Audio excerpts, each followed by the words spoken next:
हाँ बच्चों, आज हम कक्षा 10 की विज्ञान का चैप्टर नंबर 8 जनन, जीवों में जनन, नया चैप्टर शुरू करेंगे। ठीक है, तो सबसे पहले इस चैप्टर में हम देखेंगे जनन के प्रकार। ठीक है, जनन के प्रकार, जनन के प्रकार। ठीक है, तो देखिए जनन दो प्रकार का होता है। ठीक है, पहला लैंगिक जनन, लैंगिक जनन। दूसरा होता है अलैंगिक जनन, अलैंगिक जनन। ठीक है, इस प्रकार जनन को दो भागों में बांटा गया है, लैंगिक और अलैंगिक जनन। अब हम यहाँ इन दोनों का डिटेल में हम इसकी स्टडी करेंगे। तो सबसे पहले हम देखते हैं अलैंगिक जनन, अलैंगिक लैंगिक जनन। ठीक है, देखिए अलैंगिक जनन क्या होता है। देखिए जनन की वह विधि जिसमें एकल जीव भाग लेता है, जिसमें एकल जीव भाग लेता है तथा युग्मक का निर्माण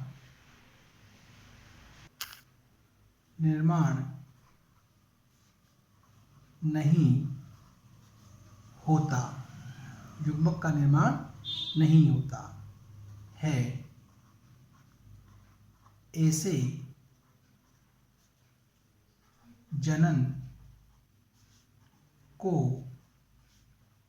अलैंगिक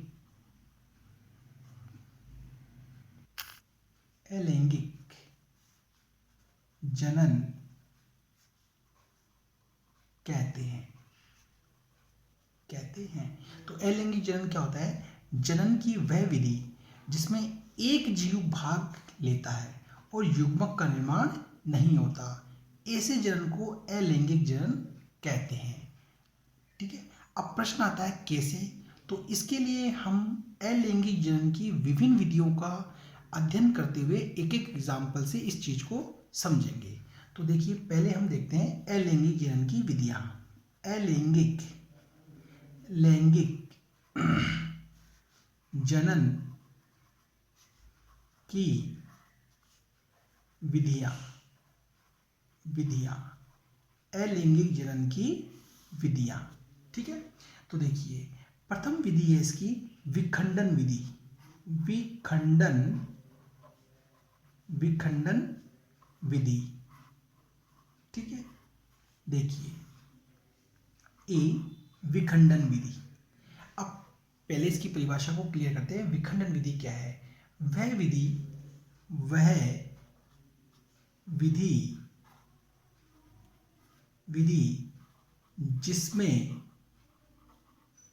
जिसमें सरल एक कोशिकीय जीव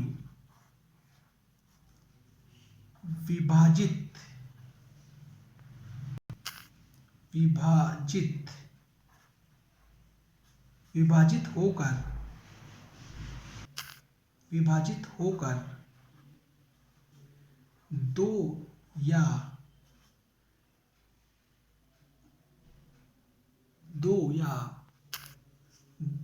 दो से ज्यादा जीव बनाते हैं, विखंडन विधि कहलाती है। विखंडन विधि कहलाती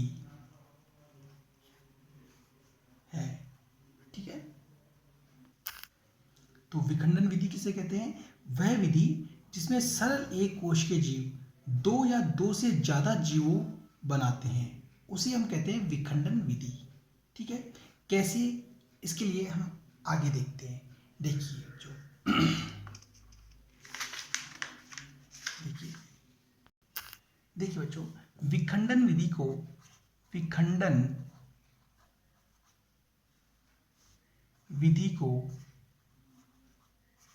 दो भागों में बांटा गया है।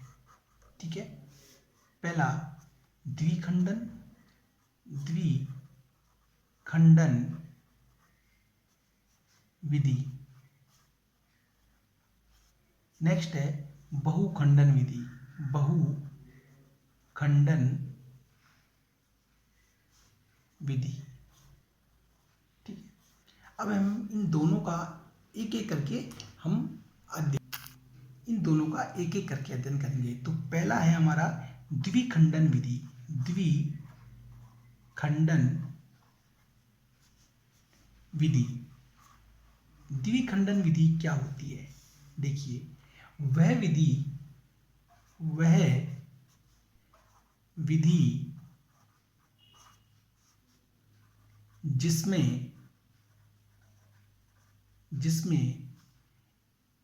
जिसमें एक जीव दो भागों में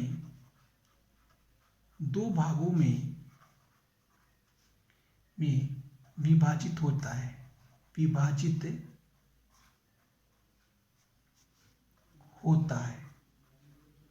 होता है, द्विखंडन विधि कहलाती है। द्विखंडन विधि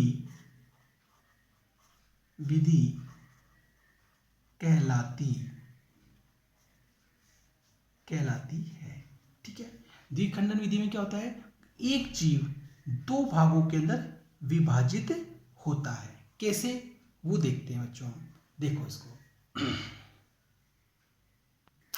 हाँ बच्चों, द्विखंडन विधि को समझने के लिए हम एक एग्जाम्पल लेते हैं अमीबा का। तो पहले हम एक छोटी सी ड्राइंग बना लेते हैं पहले, जिससे कि हम कंटिन्यू फिर आपको इसके बारे में बता सकें। ठीक है, पहले हम पेंसिल से बनाएंगे, जिससे कोई भी गलती हो तो हम उसको रफली क्लियर कर सकें।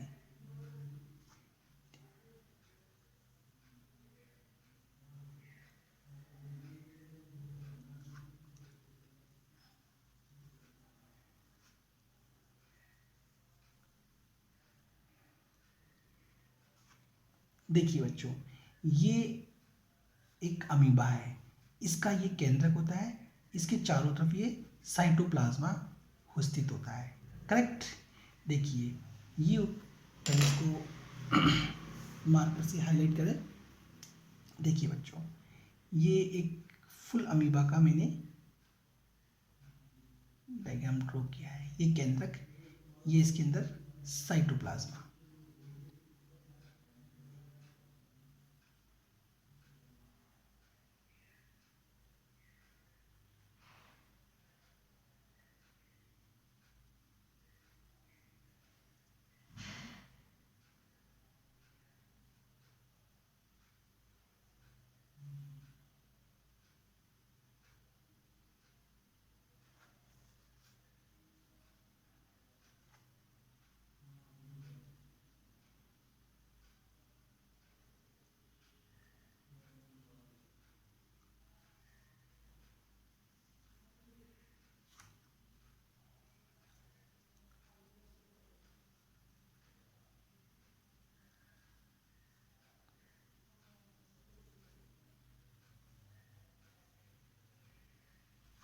देखिए बच्चों, ये एक फुल अमीबा है। ठीक है, पूर्ण विकसित अमीबा। ये केंद्रक होता है, ये है अमीबा, पूर्ण अमीबा। ठीक है, ये केंद्रक होता है, केंद्रक। ठीक है, ये साइटोप्लाज्मा होता है। Cytoplasm, correct. अमीबा धीरे धीरे अपनी कोशिकाओं की लंबाई में वृद्धि करता है। देखिए, धीरे धीरे अपनी कोशिका की लंबाई में वृद्धि करता है। जब ये कोशिका की लंबाई में वृद्धि करता है तो धीरे धीरे इसका केंद्रक भी अपनी लंबाई में वृद्धि करता है। केंद्रक की लंबाई में वृद्धि, केंद्रक लंबाई में वृद्धि करता है। ठीक है, लंबाई में वृद्धि करता है। धीरे धीरे केंद्रक लंबाई में वृद्धि करता है और अंत में केंद्रक दो पार्ट्स के अंदर डिवाइड हो जाता है। दो पार्ट्स में इस प्रकार केंद्रक विभाजित हो जाता है। केंद्रक का विभाजन, केंद्रक का विभाजन, ठीक है। केंद्रक के विभाजन के बाद अमीबा की लंबाई में वृद्धि जारी रहती है और इस प्रकार धीरे धीरे साइटोप्लाज्मा भी दो भागों में विभाजित होना शुरू हो जाता है। साइटोप्लाज्मा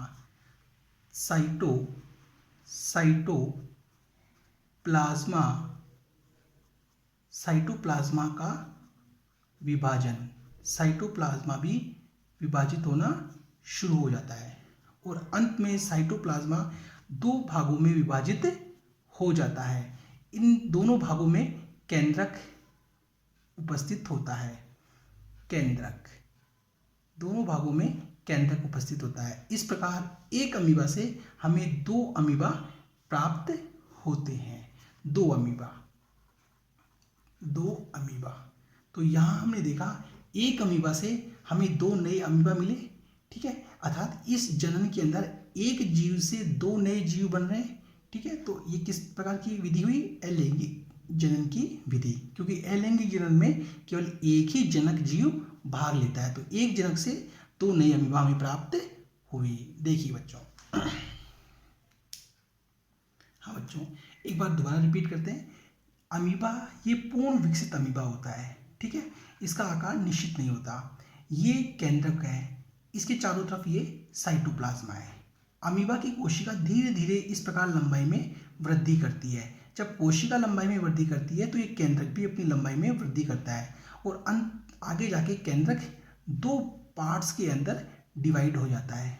केंद्रक के विभाजन के बाद इसकी कोशिका की लंबाई में वृद्धि जारी रहती है, जिसके परिणाम स्वरूप साइटोप्लाज्मा का विभाजन भी शुरू हो जाता है और ये दोनों साइटोप्लाज्मा दो भागों में विभाजित हो जाता है और दोनों साइटोप्लाज्मा में बीच में केंद्रक होता है। इस प्रकार हमें दो नए अमीबा प्राप्त होते हैं। तो इस विधि में एक जनक जीव से हमें दो नए अमीबा प्राप्त हुए।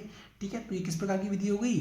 अलैंगिक जनन की विधि, अलैंगिक जनन की द्विखंडन विधि, क्योंकि इसमें दो खंडों में बट रहा है इसलिए इसको कहते हैं द्विखंडन विधि। द्विखंडन विधि, ठीक है, इसे कहते हैं द्विखंडन विधि। तो ये है बच्चों द्विखंडन विधि। देखिए,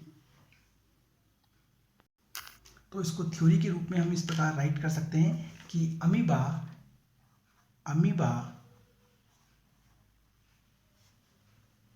धीरे धीरे लंबाई में वृद्धि करता है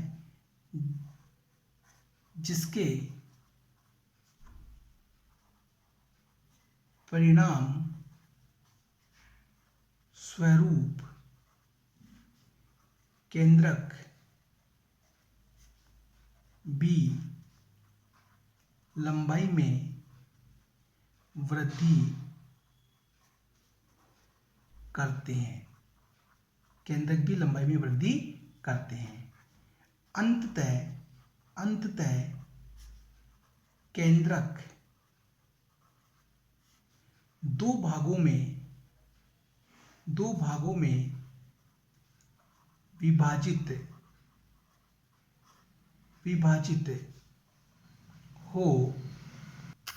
विभाजित हो जाते हैं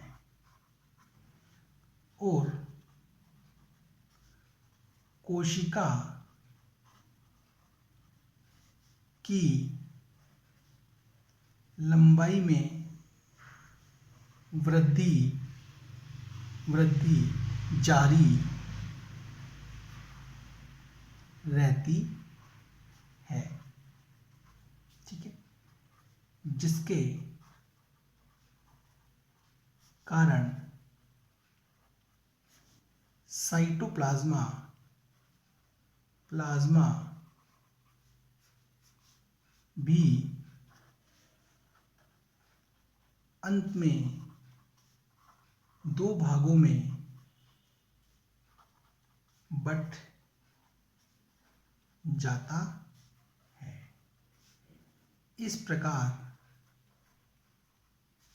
एक जीव से दो नए अमीबा प्राप्त होते हैं। इसे द्विखंडन विधि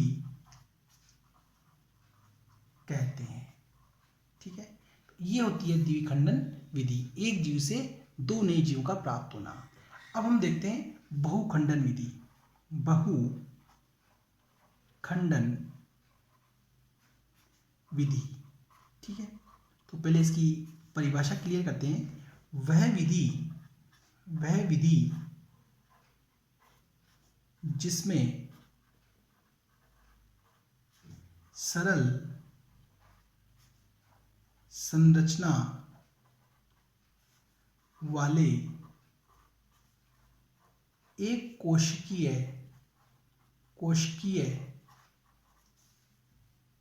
जीव कई भागों में बंटकर नए जीव बनाते हैं।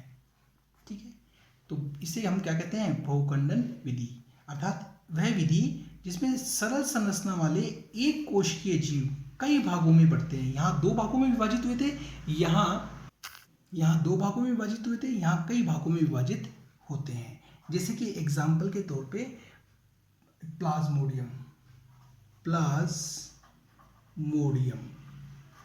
ठीक है, जो प्लाज्मोडियम होता है उसमें बहुखंडन विधि के द्वारा जनन होता है। कैसे, वो हम यहाँ देखते हैं। देखिए बच्चों,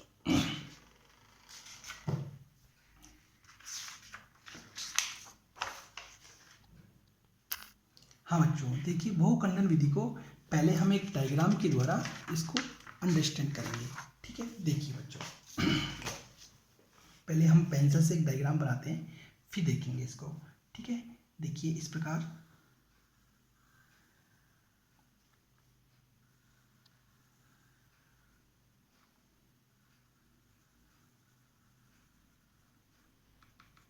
पहले हम एक डायग्राम को तैयार कर लें, फिर उसके बाद प्रॉपर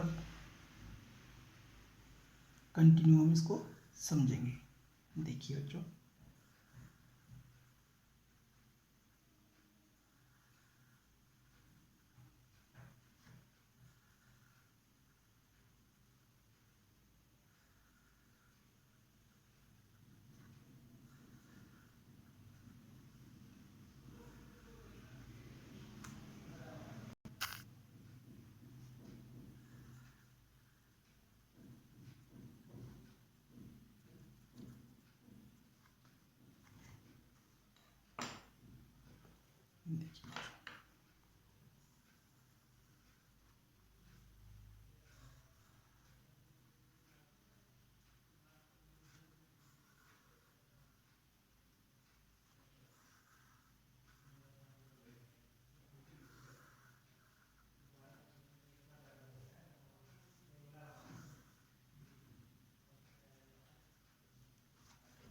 बच्चों, अब हम इसको थोड़ा सा मार्कर से हाईलाइट कर दें, जिससे कि ये क्लियर आपको शो हो।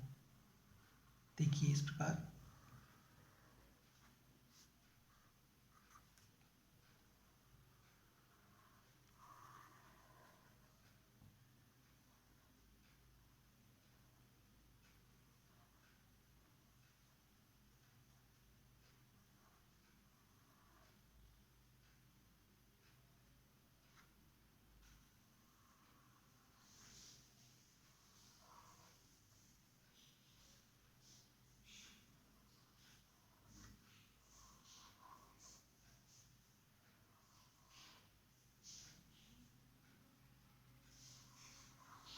देखिए बच्चों, ये जो देख रहे हो आप, ये होता है रक्षी आवरण।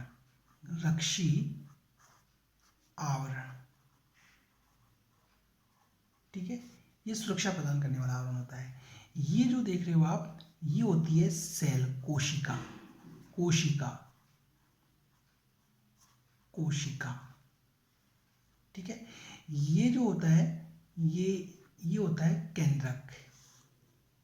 केंद्रक, केंद्रक, ठीक है। और ये जो होता है, ये होता है साइटोप्लाज्मा। साइटोप्लाज्मा, प्लाज्मा, साइटोप्लाज्मा, ठीक है। ये होता है रक्षी आवरण, ये सेल होती है, ये केंद्रक होता है, और इसके चारों तरफ ये साइटोप्लाज्मा होता है। करेक्ट। देखिए बच्चों, प्लाज्मोडियम में क्या होता है, ये जो केंद्रक होता है, इस केंद्रक में धीरे धीरे विभाजन शुरू होता है, ठीक है, धीरे धीरे विभाजन शुरू होता है, जिससे कई पुत्री केंद्रक बनते हैं। ये पुत्री केंद्रक, ठीक है, ये डॉट के रूप में दिखाई दे रहे हैं, ये पुत्री केंद्रक बनते हैं। इन पुत्री केंद्रकों के चारों तरफ साइटोप्लाज्मा स्थित होता है और एक आवरण बन का निर्माण होता है। इन पुत्री केंद्र के चारों तरफ साइटोप्लाज्मा आके इकट्ठा हो जाता है और एक झिल्ली का निर्माण होता है। इस केंद्र के चारों तरफ साइटोप्लाज्मा आके इकट्ठा होता है और एक झिल्ली का निर्माण होता है। इस प्रकार सभी केंद्रकों के, पुत्री केंद्रकों के चारों तरफ साइटोप्लाज्मा स्थित होता है और एक झिल्ली का निर्माण होता है। तो इस प्रकार ये पुत्री केंद्रक एक पुत्री कोशिकाओं में बदल जाते हैं। तो ये क्या बन जाती है, पुत्री कोशिकाएं। पुत्री कोशिका, पुत्री कोशिका में बदल जाते हैं, ठीक है, पुत्री कोशिका में बदल जाते हैं। जब कभी अनुकूल परिस्थिति आती है तो ये रक्षी आवरण फट जाता है, ब्रेक हो जाता है, जैसा कि यहाँ देख रहे हैं टूटा हुआ है, ठीक है। ये रक्षी आवरण फट जाता है। जैसे ये रक्षी आवरण फटता है तो सारी पुत्री कोशिकाएं इस आवरण से निकलती हैं और निकल करके एक नए प्लाज्मोडियम में बदल जाती हैं। नए प्लाज्मोडियम में, प्लाज्मोडियम में विकसित होती हैं, विकसित होती हैं। तो इस प्रकार हमने देखा एक सेल से, ठीक है, एक केंद्र कई नए प्लाज्मोडियम का निर्माण हुआ, ठीक है, 2 से ज़्यादा प्लाज्मोडियम का निर्माण हुआ, ठीक है। तो ये इस प्रकार की विधि को हम क्या कहते हैं, बहुखंडन विधि। बहु मानी ज़्यादा, खंडन मानी कई खंडों में। तो एक केंद्र कई खंडों में विभाजित हुआ, जिससे पुत्री कोशिकाएं बनी और ये पुत्री कोशिका आगे नए प्लाज्मोडियम का निर्माण करती हैं। तो ये विधि कहलाती है बहुखंडन विधि। देखिए बच्चों, हाँ बच्चों, एक बार वापस रिपीट कर दे। देखिए, प्लाज्मोडियम के अंदर ये रक्षीय आवरण होता है, ये कोशिका होती है, ये केंद्रक होता है और इसके चारों तरफ ये साइटोप्लाज्मा होता है। ये जो केंद्रक होता है, इसमें विभाजन शुरू होता है, जिससे कई पुत्री केंद्रक बनते हैं। ये पुत्री केंद्रक बनते हैं। इन पुत्री केंद्रकों के चारों ओर साइटोप्लाज्मा आकर के स्थित हो जाता है और एक झिल्ली का निर्माण होता है। तो ये एक पुत्री केंद्रक पुत्री कोशिका में बदल जाता है। यहाँ इस पुत्री केंद्र के चारों तरफ साइटोप्लाज्मा आके स्थित हो जाता है और एक झिल्ली का निर्माण होता है। तो ये पुत्री केंद्रक पुत्री कोशिका में बदल जाता है।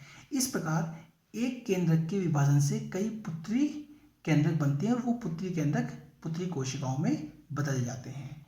जब अनुकूल परिस्थिति आती है और ये रक्षी आवरण फट जाता है तो ये पुत्री कोशिकाएं बाहर निकलती हैं और नए प्लाज्मोडियम में विकसित होती हैं। तो यहाँ हमने एक जीव से हमें कई नए जीव प्राप्त हुए, 2 से ज़्यादा जीव प्राप्त हुए, तो इस विधि को कहते हैं बहुखंडन विधि। देखिए बच्चों, हाँ तो बच्चों, इसकी थ्योरी को हम यहाँ इस प्रकार समझा सकते हैं कि रक्षी कोशिका में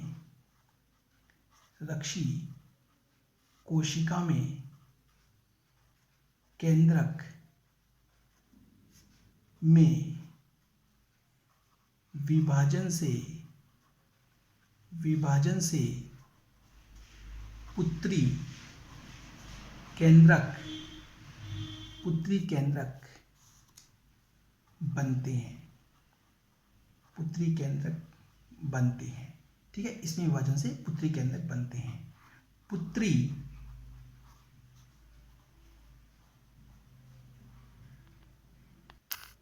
पुत्री केंद्रक के चारों ओर साइटोप्लाज्मा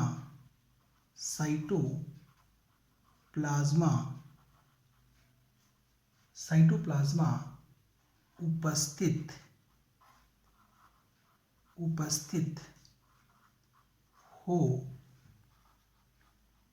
जाता है और एक पतली झिल्ली बनती है। ठीक है, पतली झिल्ली बनती है। ये केंद्रक, इसके चारों तरफ साइटोप्लाज्मा और ये झिल्ली हो गई। ठीक है, झिल्ली बनती है। इस प्रकार पुत्री केंद्रक से पुत्री कोशिका विकसित होती है।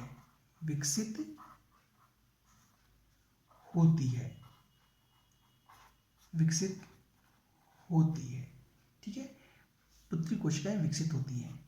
ये पुत्री कोशिकाएं सारी किससे बदल गई? पुत्री कोशिकाएं। ठीक है, अनुकूल परिस्थिति आने पर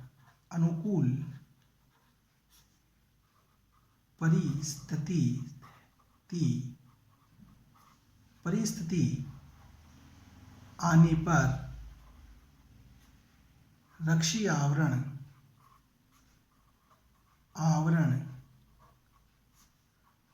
फट जाता है और पुत्री कोशिका मुक्त होकर नए प्लाज्मोडियम में विकसित होती है। इस विधि को बहुखंडन विधि कहते हैं। बहुखंडन विधि कहते हैं। ठीक है, ये होती है बच्चों बहुखंडन विधि। देखिए बच्चों, हाँ बच्चों, अब आगे हम देखते हैं। देखिए, हाँ बच्चों, यहाँ एक इम्पोर्टेंट पॉइंट ये है कि पैरामेशियम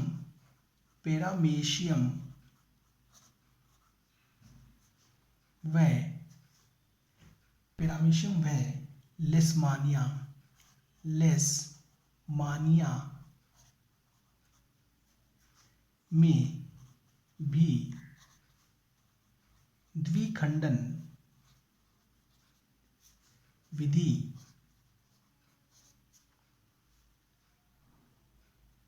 होती है। ठीक है, देखिए, पैरामेशियम और लेशमानिया में भी अलैंगिक जनन की द्विखंडन विधि होती है। ठीक है, लेशमानिया जो होता है, इसके द्वारा कालाजार रोग होता है। लेशमानिया के द्वारा कालाजार रोग होता है। ठीक है, देखिए बच्चों, ये छोटे भूविकल्पी ऑब्जेक्टिव टाइप क्वेश्चंस में पूछा जाता है कि इन दोनों में कौन सा अलैंगिक जनन की कौन सी विधि होती है, तो आपको ये ध्यान रखना है। करेक्ट, तो ये थी हमारी विखंडन विधि। ठीक है, अब हम देखते हैं खंडन विधि। दूसरी हमारी विधि है खंडन विधि। अलैंगिक जनन की नेक्स्ट विधि है खंडन विधि। ठीक है, देखिए बच्चों, हाँ बच्चों, पहले इसको परिभाषित करते हैं। इस विधि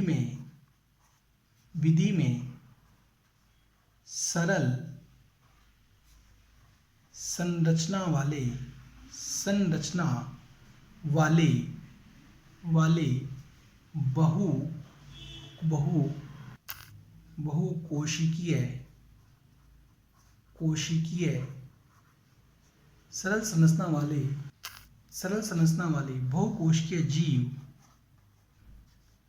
दो या ज़्यादा भागों में बट जाते हैं।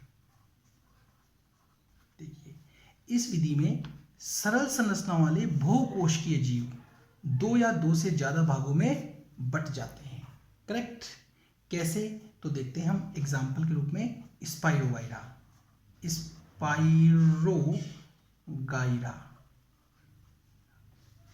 देखिए बच्चों, ये स्पाइरोगाइरा होता है वो तालाबों का जो स्वच्छ पानी होता है उसके अंदर पाया जाता है। ये हरे रंग का होता है। ठीक है, तो देखिए हरे रंग का होता है और तालाबों पोखरों के पानी में होता है। ठीक है, और भी हम कई जगह देख सकते हैं, लेकिन यहाँ पे भी देख सकते हैं। करेक्ट। तो देखिए इसमें ये इस प्रकार का होता है। जब इसकी स्ट्रक्चर को आप देखोगे तो इस प्रकार ये आपको दिखाई देगा।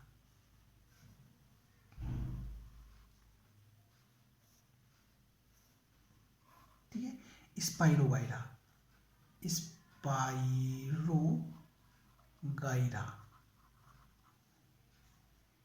विकसित पूर्ण स्पाइरोगाइरा। इस स्पाइरोगाइरा के अंदर खंडन विधि होती है।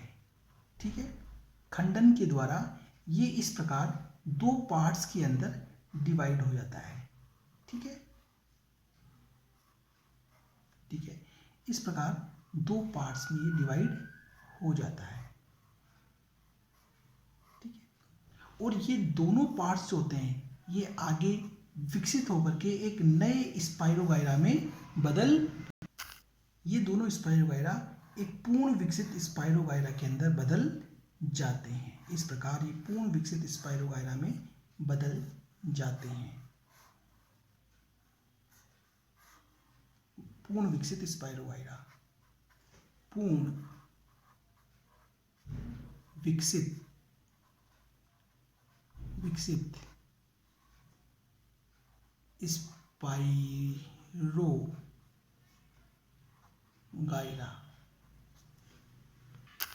इस प्रकार पूर्ण विकसित स्पाइरोगाइरा में बदल जाते हैं। तो ये एक पूर्ण मैच्योर विकसित स्पाइरोगाइरा होता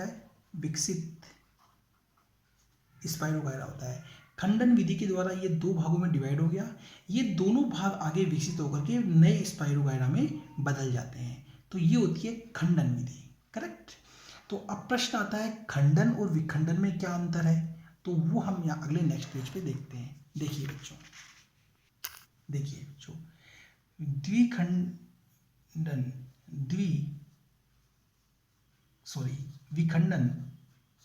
विखंडन और खंडन विधि में अंतर। खंडन विधि में क्या अंतर है? अब थोड़ा सा यहाँ डाउटफुल कैसे लगता है, तो देखिए विखंडन जो विधि होती है वो सरल एक कोशिकीय जीवों में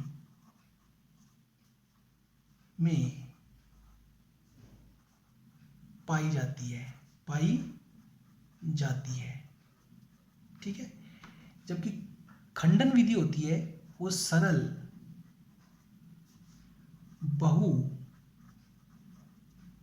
कोशिकीय जीवों में होती है। ठीक है, विखंडन विधि सरल एक कोशिकीय जीवों में पाई जाती है, ठीक है, और खंडन विधि सरल बहुकोशिकीय जीवों में पाई जाती है। दोनों में ये अंतर होता है। देखिए बच्चों,